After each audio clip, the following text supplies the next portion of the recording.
நல்ல தம்பி நல்ல தங்காள் என்ற இருவருடைய கதை. இந்த மண்ணில் ஒரு கதை வேரூன்றி வளருகிறது என்றால் அது உண்மையிலிருந்துதான் வளரும். அந்த உண்மை எங்கோ நடந்திருக்கும். எங்கே நடந்தது? அந்த ஊர்ல இருக்கக்கூடிய ஒருவர் தன்னுடைய சகோதரி மீது மிகுந்த பாசம் கொண்டிருக்கிறார். சகோதரியை திருமணம் செய்து கொடுக்கிறார். எங்க திருமணம் செய்து கொடுக்கிறார்? இங்க இருக்கிற மானாமதுரைக்கு திருமணம் செய்து கொடுக்கிறார். ரொம்ப பெரிய தூரம் இல்லை. இன்றைக்கு அல்ல, 2 தலைமுறைகளுக்கு முன்னால் தெரியும். இங்கே வசித்தவர்கள் அல்ல, எல்லா ஊர்லயுமே பெண் கொடுப்பதாக இருந்தால் கூப்பிடுகிற தூரத்தில் அந்த பெண்ணை கொடுக்கணும் சொல்லுவாங்க. ராஜஸ்தானில் ஒரு பழமொழி இருக்கிறது, பெண் கண்ணீர் விட்டால் அவள் அழுக்குரல் கேட்கிற தொலைவில் தான் அவளை திருமணம் செய்து கொடுக்கணுமா. அப்பா பொண்ணு அழுதுட்டா உடனே போய் நின்றணுமா, அவ்வளவு தூரத்துக்குள்ளதான் கொடுப்பாங்க. இங்க இருக்கக்கூடிய இந்த அர்ச்சனாபுரத்தை சேர்ந்த அவர் இங்க இருக்கிற மானாமதுரையில் இருக்கக்கூடிய காசி ராஜன் என்பவருக்கு அவளை நல்லதங்களை மனமுடித்து வைக்கிறார்.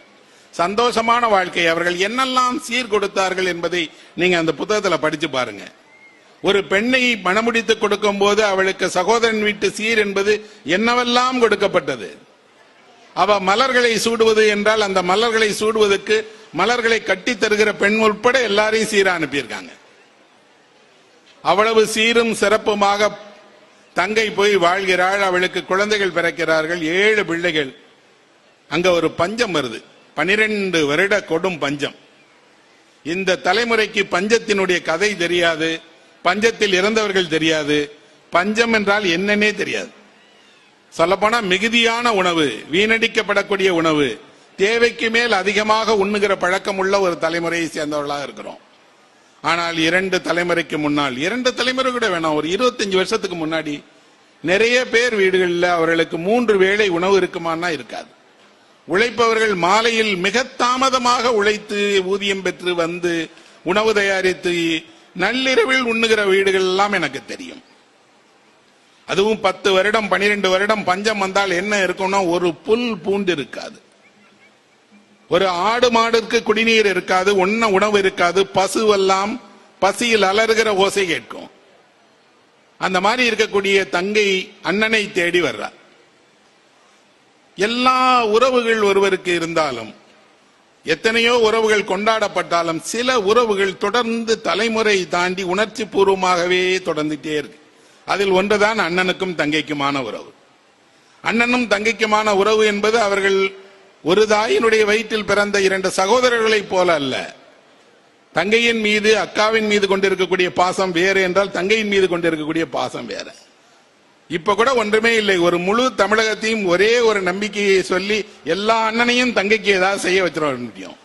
சில ஆண்டுகளுக்கு முன்பாக அப்படி பச்சை நிற புடவை எடுத்துக் கொடுத்தால் தங்கைகள் எல்லாம் மகிழ்ச்சி அடைவார்கள் என்று தமிழ்நாடே 3 நாள் 5 நாட்கள் உங்களுக்கு உணவிடுவார்கள். 6வது நாள் அவருடைய உண்மையான முகம் வெளிப்பற்றும். சொல்லி காட்டுவார்கள், அவமானப்படுத்துவார்கள், உணவை மறுப்பார்கள். ஆனால் தங்கை நம்புகிறாள், எல்லா அண்ணனை போல அல்ல என் அண்ணன், என் அண்ணன் அப்படிப்பட்டவர் அல்ல என்று. என்ன ஆச்சரியம் என்றால், இந்த உலகத்தில் இன்றைய வரை எல்லா தங்கைகளும் அப்படிதான் நினைக்கிறாங்க. என் அண்ணன் அப்படி நடந்து கொள்ள மாட்டார். யாரோ ஒரு அண்ணன் அப்படி நடந்து கொண்டார் என்றால் என் அண்ணன் அப்படிப்பட்டவர் அல்ல. நிச்சயமாக என் அண்ணன் அவர் வீட்டுக்கு போய் நின்றால் எத்தனை நாளானாலும் என்னை கவனித்துக் கொள்வார், என் பிள்ளைகளை கவனித்துக் கொள்வார், அவர்களுக்கு தேவையான செல்வத்தை எல்லாம் கொடுப்பார். ஆனால் அவளுடைய கணவன் சொல்றான், வேணாமா போகாத. நானா வர்றா. 7 பிள்ளைகளை கூட்டிக் கொண்டு அவள் நடந்து வருகிறாள்.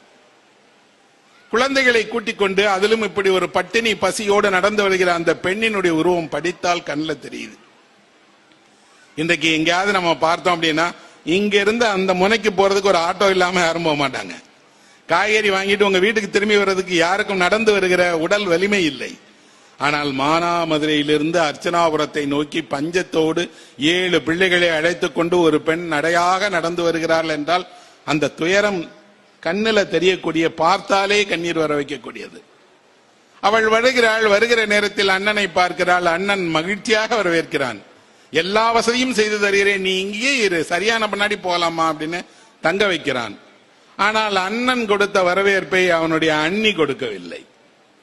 அவளுக்கு பேரே பாருங்க வித்தியாசமா வைத்திருக்காங்க, மூலி அலங்காரி என்று. எங்க கிராமத்துல எல்லாம் இந்த பாவக்கூத்து நடத்துவர்கள் நல்லதங்கால் நடத்துவாங்க. நடத்தும் போது அந்த மூலி அலங்காரியை என்னெல்லாம் கொடுமை செய்தால் என்றை சொல்லும் போதெல்லாம் அதை பார்த்து கொண்டிருக்கக்கூடிய பெண்களுக்கெல்லாம் அந்த மூலி அலங்காரியின் மீது கோபம் வரும். ஒருவேளை பாதி இவர்களும் அப்படிதான் இருப்பாங்க. ஆனா ஒரு கதாபாத்திரமாக பார்க்கும்போது அந்த கதாபாத்திரம் நடந்து கொள்வதை கேட்கும் போது நமக்கு கோபம் வரும். அவள் அவமானப்படுத்துகிறாள், நல்லதங்காளை எல்லா வகையிலும் விரட்டுகிறாள், உணவளிக்க மறுக்கிறாள், அவள் பிள்ளைகளை ஏசுகிறாள். அண்ணனுக்கு தன்னால் ஒரு ஏமாற்றம் வந்துவிடக்கூடாதே, தன்னால் பிரிவு வந்துவிடக்கூடாதே, இத்தனை அவமானங்களை தாங்கிக் கொண்டு ஏன் வாழ வேண்டும் என்று முடிவு செய்து 7 குழந்தைகளையும் அழைத்துக் கொண்டு போய் அவள் ஒரு கிணற்றில் தள்ளி தானும் இழந்த அந்த நல்லதங்காள் கிணறு என்பது இன்றைக்கும் இருக்கிறது. அப்ப நல்லதங்காள் நிஜமான பொண்ணா? எந்த கதவு இல்லத்தில் வாழ்ந்தாள், எப்போ வாழ்ந்தாள், ஏதாவது இருக்கா? இல்ல. ஆனால் 15ஆம் நூற்றாண்டில் எழுதப்பட்ட இந்த கதை 500 வருடமாக நல்லதங்காளை கதையில் வாழ வைத்துக் கொண்டே இருக்கிறது. கதையில் நல்லதங்காள் வாழ்ந்துட்டே இருக்கிறார். நிஜத்தில் ஒருவருக்கு 50 வருஷம் 100 வருஷத்துல அவங்க காணாம போயிடுவாங்க. ஆனா 500 வருடமாக நல்லதங்காள் இருக்கிறார் என்றால் அது நல்லதங்காள் அல்ல. அதன் பின்னால் ஒரு அறம் சொல்லப்படுகிறது. அந்த அறம் என்ன அப்படின்னா, அவள் தன் குழந்தைகளை எல்லாம் கொல்வதற்கு தயாராக இருக்கிறாள். ஒரு பெண் வாழ்நாளில் எடுக்கவே எடுக்காத முடிவு ஏதேனும் ஒன்று இருக்கும் என்றால் அது தன் பிள்ளைகளை கொண்டு தான் சாவோம் என்பதை எடுக்கிற முடிவு தான். அப்படி எடுக்கவே மாட்டாங்க. என்ன நடந்தாலும் பிள்ளைகளை காப்பாற்றி விடலாம், தான் பிழைத்து விடலாம், அல்லாவிட்டால் தான் தன் வாழ்க்கையை பறிகொடுத்து பிள்ளைகளை வாழ வைக்கலாம் என்றுதான் நினைப்பார்கள். இவள் கிணற்றில் அந்த குழந்தைகளை போடுவார். அந்த நல்லதங்காள் கூத்து பார்த்த எனக்கு தெரியும். அந்த கிணற்றுக்குள்ளாடி அந்த பொம்மைகளை போடுகும் போது அந்த பொம்மலாட்டக்காரரே கண்ணீரோடு தான் சொல்லுவார்.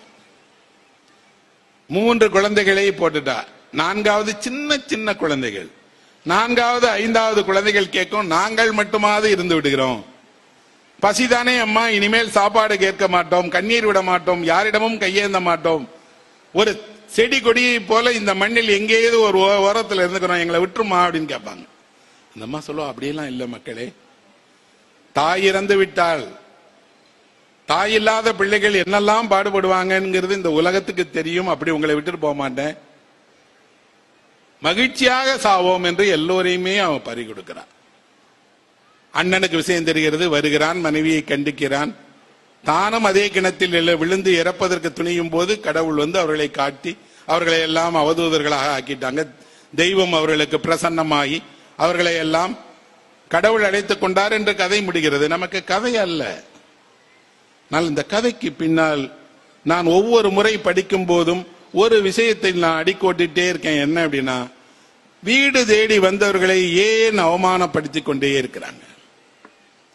உங்கள் உறவுகளுக்கு உங்கள் வீட்டில் ஏன் ஒரு வேளை உணவு இல்லை? அல்லது உங்கள் வீட்டில் யாரோ ஒருவர் இன்னொருவருடைய வருகையை ஏன் வெறுக்கிறார்? நல்லா தெரியும், சாதாரண நாளில் இல்ல, பஞ்ச காலத்தில் ஒருவர் வர்றார், பிள்ளைகளை கூட்டிக் கொண்டு வருகிறார். வசதியாக இருந்த காலத்தில் உங்கள் வீட்டில் வந்து இப்படி தங்கியவர் இல்லை. அப்படின்னா மனித மனதில் உண்மையில் அன்பு என்பது இல்லையா? மனிதர்கள் அன்பு என்பதை உருவாக்கி கொள்ளத்தான் வேண்டுமா?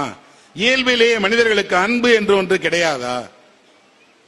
இவ்வளவு பெண்மையை அன்பினுடைய வடிவமாக சொல்கிறோமே, அதே பெண் தான் தன் வீட்டிற்கு வந்த இன்னொரு பெண்ணை இப்படி அவமானப்படுத்தி குழந்தைகளோடு தற்கொலை செய்ய தூண்டுவாள் என்றால் அந்த மனதில் ஏன் இவ்வளவு வெறுப்பு, கசப்பு? எங்கு இருந்து இந்த கசப்பும் வெறுப்பும் அவமானப்படுத்துகிற முறையும் உருவாகிறது? இந்த கதை 500 ஆண்டுகளாக நமக்கு நினைவுபடுத்திக் கொண்டே இருக்கிறது. நல்லதங்காள் முடியவில்லை, அவள் எங்கோ இருந்துட்டே இருக்கா. அவள் பெயர் தான் மாறிடுச்சு. இந்த மாவட்டத்தினுடைய பழைய கிராம ரெக்கார்டுகளை எடுத்து போய் பாருங்க. கிணற்றில் விழுந்து இறந்த பெண்களுடைய பட்டியல் எவ்வளவு என்று உங்களுக்கு தெரியும். கிணற்றில் குழந்தைகளோடு விழுந்து இறந்த பெண்கள் இல்லாத ஊர் என்று ஏதாவது ஒண்ணு இருக்கா என்ன? கணவனோட சண்டை, கோச்சிட்டாங்க, மாமனார் மாமியாரோட சண்டை, அது அல்ல பிரச்சனை. ஒன்று கிடைக்காத போது தாய் ஒரு முடிவு எடுக்கிறாள். நீதியின் பெயரில் அது தவறு. ஆனால் மனசாட்சியின் பேரில் அவள் எடுத்த முடிவு தவறா சரியா தெரியாது. கடவுள் கடைசியில் அவர்களை சொல்லுகிறார், உங்கள் தவறுகளை எல்லாம் மன்னித்து பூமியிலேயே வாழ அனுப்புகிறோம் என்ற போது அவர் சொன்னார், வேண்டாம், இந்த வாழ்க்கை இத்தனை அவலமானது என்றால் வேண்டாம் அப்படின்னு சொல்றார்.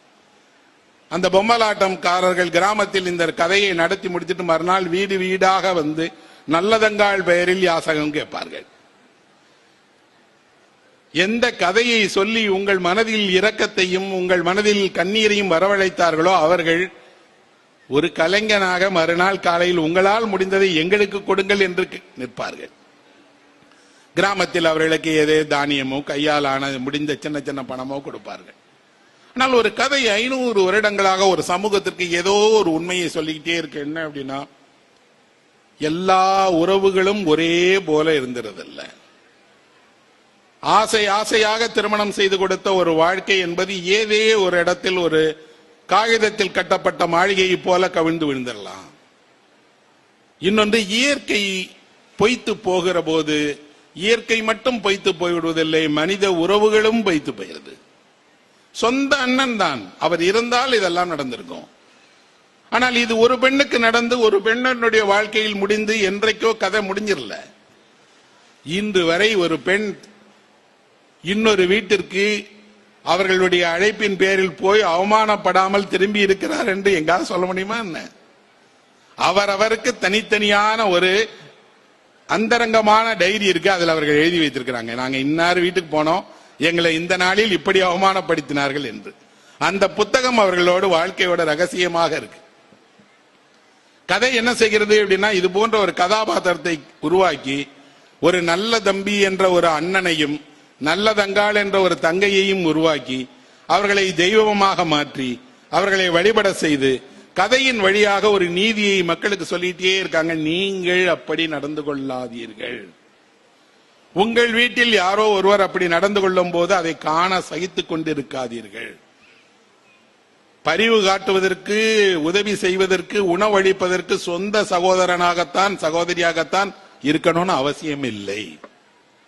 எல்லோருக்கும் ஒரே பஞ்சம், எல்லோருக்கும் ஒரே பட்டினி என்றால், எல்லோரும் ஒரே வாழ்க்கையை ஒரே போல அனுபவிக்க வேண்டும் என்றால் எல்லோரும் பகிர்ந்து உண்ணலாம்.